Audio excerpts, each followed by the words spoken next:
To appreciate just how long Bob Berry Sr. has been on the air doing collegiate sports in Oklahoma, maybe think about it in terms of pop music.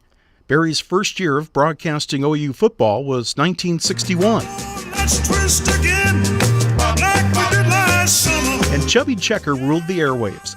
Then came the Beatles, the Rolling Stones, Sonny and Cher, Simon and Garfunkel, Kiss, Bruce Springsteen, Just Cher, the disco era, Michael Jackson, the MTV era, Madonna, Bon Jovi, Nirvana, Just Cher again, the Backstreet Boys, Britney Spears.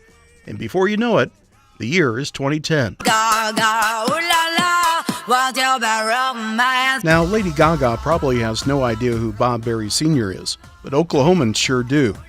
Berry has been a familiar voice on radios across the state and on television during his years at Channel 4 in Oklahoma City. This Saturday, Bob calls his 51st and final Bedlam football game between the Sooners and Cowboys. Berry announced before the start of this football season he would be doing one more year of OU football and basketball.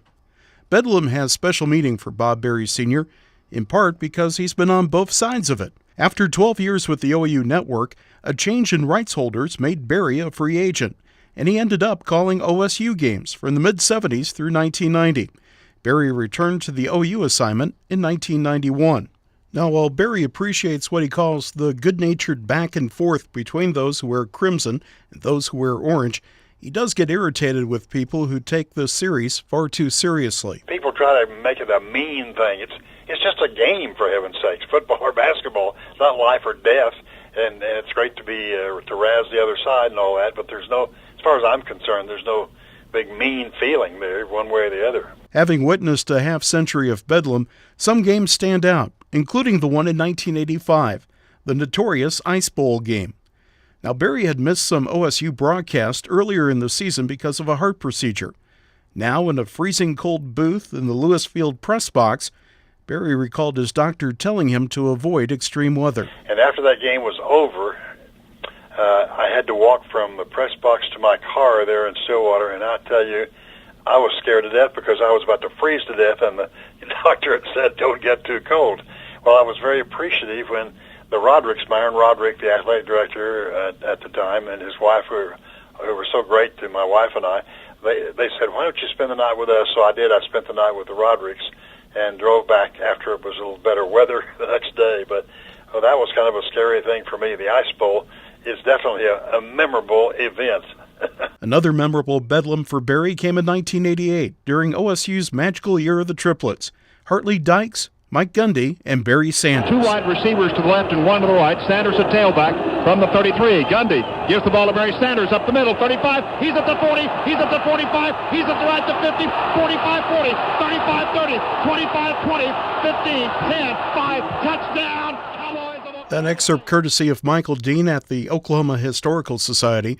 Despite the Cowboys' great season in 1988, a drop pass in the end zone swayed a seesaw Bedlam game in favor of the guys from Norman that year. Then came 2001, perhaps the biggest upset in the series' history. The Sooners, off a national championship the year before, were on the march toward another possible title. Then it was the play Cowboy fans will forever remember as Fields to Woods, producing a 16-13 Oklahoma State win. In the OU broadcast box that day, Berry recalls his on-air partner, Merv Johnson, knew what was coming even before it happened. Well, Merv, being a coach, and he does it every ball game at least once or twice, predicted that play. He said that watch the fade route. I mean, he just called it right dead. I guess he saw some opening or something, but OSU called that play and won the game doing it. And Bedlam 2010 is sure to produce its own memories, especially as the winner this Saturday goes on to play in the Big 12 championship game in Dallas next week. Bob Berry Sr. still has plenty of games to call, an OU bowl game in football, then a full basketball schedule this winter.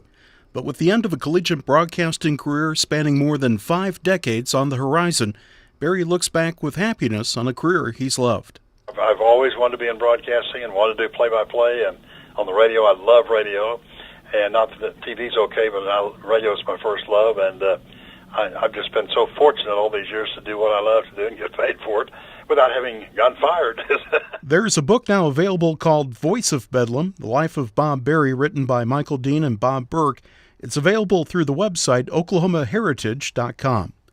For Oklahoma Public Radio, I'm John McGuire.